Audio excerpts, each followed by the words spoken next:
Halo mahasiswa, pada video kali ini kalian akan mempelajari dan mempraktekkan beberapa tipe reflections. Pada akhir dari video ini, Anda akan bisa mengaplikasikan beberapa levels of reflecting. Sebelum kita mulai, coba pikirkan pengalaman di mana Anda berbagi cerita sedih atau mengecewakan pada seorang teman. Seperti apa respon yang akan berguna bagi Anda? Dan mengapa ya kira-kira respon itu bisa berguna bagi Anda?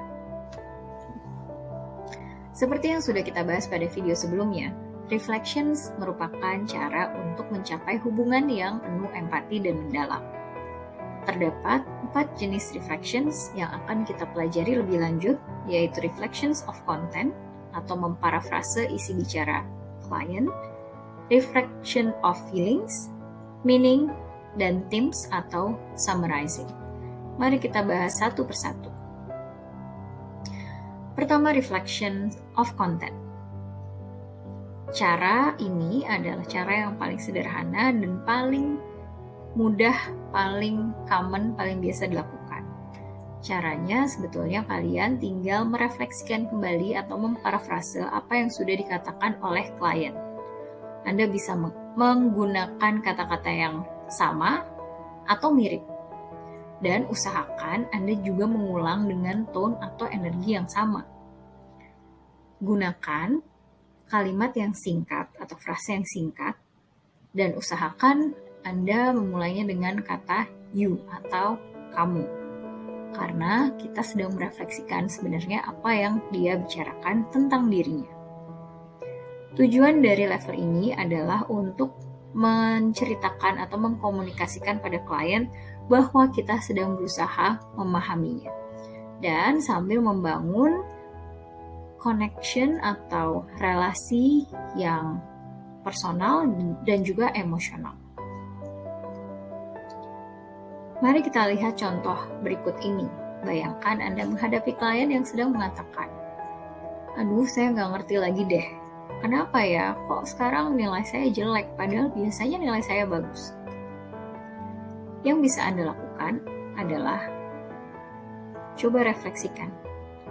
Kamu sepertinya sedang tidak mendapatkan nilai yang baik dan kamu bingung kenapa bisa seperti itu. Dua hal ini sebenarnya sedang mengatakan hal yang sama, hanya saja dengan susunan kalimat dan kata-kata yang berbeda. Berikutnya adalah reflection of feeling. Reflection of feeling intinya adalah mirip dengan reflection of content, hanya saja menekankan pada perasaan yang dirasakan oleh klien. Nah, kita coba lihat ada apa di balik kalimat saya berpikir. Jadi, yang Anda mau cari adalah perasaan yang muncul, bukan pikiran. Goalnya sama, yaitu untuk menceritakan atau mengkomunikasikan pada klien bahwa kita sedang berusaha memahaminya, dan ada tambahan dari level yang sebelumnya dari reflection of content, kita ingin lebih meng-highlight, lebih memperhatikan perasaan klien. Karena nanti Anda akan melihat, Anda akan bertemu di ruang praktek, kadang-kadang klien sebenarnya tidak begitu paham apa yang sedang ia rasakan. Klien tidak begitu paham sebenarnya nama perasaan yang sedang dirasakan itu adalah apa. Mari kita lihat di contoh. Coba Anda sebelum lanjut ke video ini, coba Anda pause sebentar dan coba pikirkan kira-kira perasaan apa yang muncul dari klien yang berkata seperti ini. "Aduh, aku nggak tahu deh apa yang salah. Aku biasanya nilainya bagus, kok sekarang jadi nggak bagus." Berikut ini contoh dari reflection of feeling. Misalnya, konselor dapat berkata, "Kamu sedang merasa bingung." Atau konselor dapat mengobservasi dan kemudian merefleksikan perasaan dari apa yang diobservasi. Misalnya, tanganmu sampai bergetar ketika kamu menunjukkan nilai ujian. Dan aku bisa mendengar ada rasa panik dari suara kamu. Jadi kita bantu klien untuk memahami perasaannya. Dengan begini, klien pun akan melihat bahwa kita sedang berusaha memahami perasaan dan berusaha memahami dia sebagai manusia.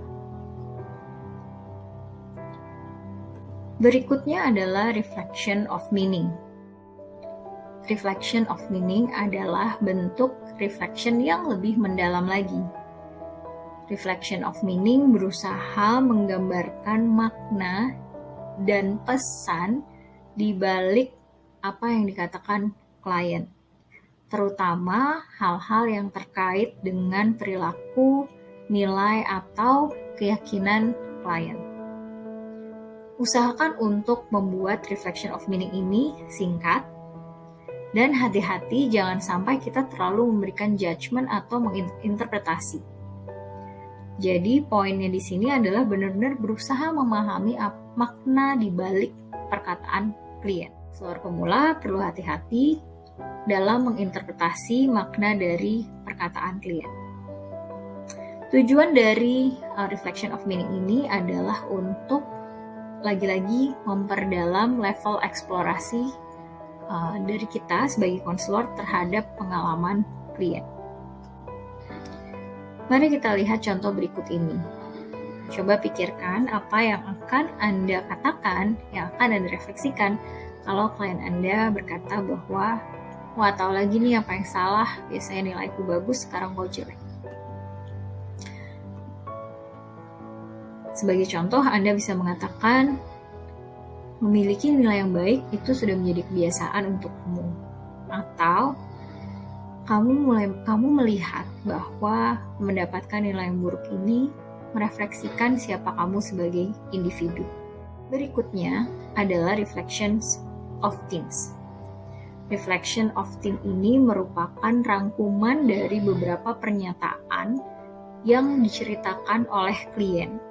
Jadi biasanya dilakukan di akhir-akhir sesi setelah klien bercerita cukup banyak. Dan selain dari menunjukkan bahwa kita sebenarnya sedang berusaha memahami klien, reflection of themes juga bertujuan untuk membawa kembali fokus kepada pengalaman klien. Berusaha menyimpulkan sebetulnya setelah berbicara selama 50 menit, apa sih inti dari pengalaman klien. Dengan contoh yang sama, bisa kita lihat beberapa contoh dari reflection of themes. Misalnya Anda bisa bilang, dari tadi saya mendengarkan dan saya mendengar bahwa kamu sedang bingung mengenai apa yang salah. Ada aja orang yang melangkahi kamu di toko, di kelas, atau bahkan dalam hubungan. Atau bisa juga kita katakan bahwa saya lihat kamu sangat bekerja keras ya untuk membuat orang lain melihat potensi diri kamu.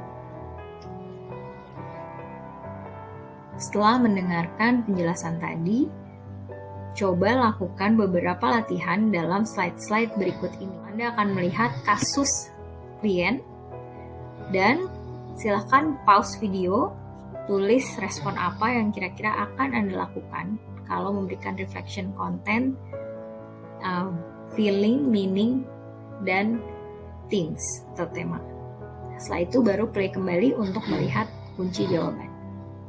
Setelah melakukan latihan ini, coba tuliskan dan refleksikan apa yang sudah Anda pelajari dari video ini. Dalam mengerjakan latihan ini, tipsnya adalah coba katakan apa yang muncul di benak kalian ketika kalian sedang berusaha memahami apa yang dikatakan klien. Mudahnya, coba katakan ulang apa yang dikatakan oleh klien dengan menggunakan bahasa kalian sendiri. Silakan lihat soal berikut ini.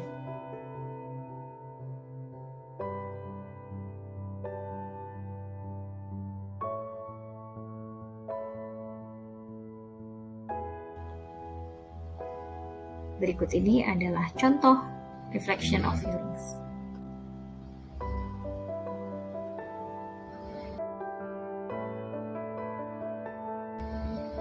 Selanjutnya, coba pikirkan reflection of meaning dari pernyataan ini.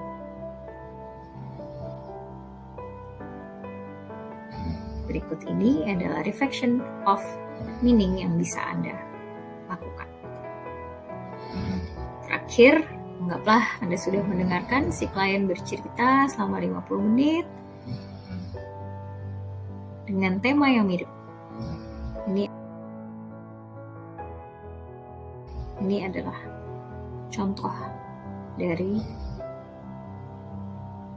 jawaban yang bisa atau hasil reflection of themes yang bisa Anda ungkapkan kepada klien.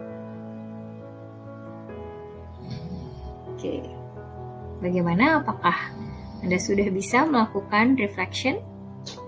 Jika masih merasa belum paham, silakan baca buku berikut ini dan silakan coba lagi latihan pada slide sebelumnya. Selamat belajar!